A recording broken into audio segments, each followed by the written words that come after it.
Est-ce que vous connaissez les 5 regrets des personnes en fin de vie? Ça m'a mis des frissons, mais vraiment une claque. C'est une infirmière qui a accompagné ses patients dans leur dernier instant et ils lui ont confié ce qu'ils regrettaient le plus et franchement, ça fait réfléchir.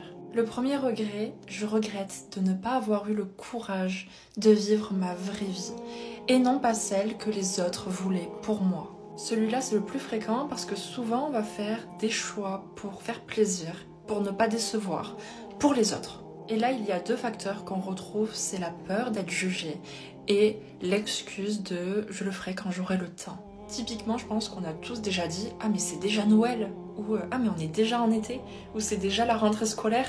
Le temps passe vite et on procrastine ou on se dit qu'on a le temps de faire telle chose. Dis-toi qu'il n'est pas trop tard, demande-toi qu'est-ce que tu aimerais faire. Et même, va plus loin, dis-toi, ok, si je suis sûre à 100% de ne pas pouvoir échouer, personne ne va me critiquer, qu'est-ce que je ferai là maintenant de suite? Et c'est en te posant cette question que tu vas réaliser si tu vis pour les autres ou si tu vis pour toi. Le deuxième regret, c'est je regrette d'avoir passé trop de temps au travail. C'est pas le fait d'avoir travaillé, mais c'est le fait de sacrifier des moments de vie, des moments pour prendre soin de toi ou de voir une amie, de prendre des nouvelles d'une copine. C'est ces moments-là que tu sacrifies. Je t'assure que sur ton lit de mort, tu ne risques pas de dire « je regrette de ne pas avoir envoyé assez d'emails ». Alors accorde-toi au moins 30 minutes par jour, peut-être même 15 minutes le matin, 15 minutes le soir pour toi. Le troisième regret, c'est je regrette de ne pas avoir exprimé mes sentiments. Souvent, ça peut être des je t'aime non dits. On a souvent peur d'être rejeté ou une peur de blesser quelqu'un si on dit quelque chose. Tu ne peux pas contrôler la réaction des autres, cependant, il est hyper important d'exprimer tes émotions.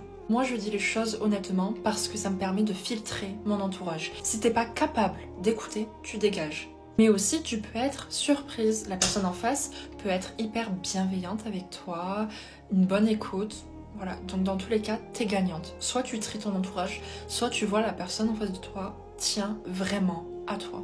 Je sais que c'est difficile d'être transparente, mais ose le faire, fais-le. Le quatrième regret, c'est je regrette de ne pas être restée en contact avec mes amis. Souvent, dans la routine, le travail, on oublie notre entourage. Alors que les amis, ça apporte de la joie, du bonheur, ça réduit le stress. Alors il faut avoir des relations bienveillantes, positives, bien évidemment. Et si c'est le cas, les entretenir. Et quand ce n'est pas le cas, ça dégage. En tout cas, on a tous une petite heure dans la semaine à consacrer à aller voir une amie. Même si c'est 1 heure, si c'est ta vraie copine, elle prendra le temps, elle aussi, de te voir. Et le dernier regret, ça donne un peu des frissons. Je regrette de ne pas m'être autorisée à être plus heureuse. Ce qu'elle dit, c'est qu'il ne faut pas attendre que tout soit parfait pour être enfin heureuse. D'avoir le corps, le job de rêve, le bon partenaire. Il y aura toujours un aspect dans notre vie qui ne sera pas parfait. Et justement, il ne faut pas attendre que tout soit parfait pour s'accorder le bonheur. Prends ces témoignages comme des leçons de vie et applique-les dans ta vie.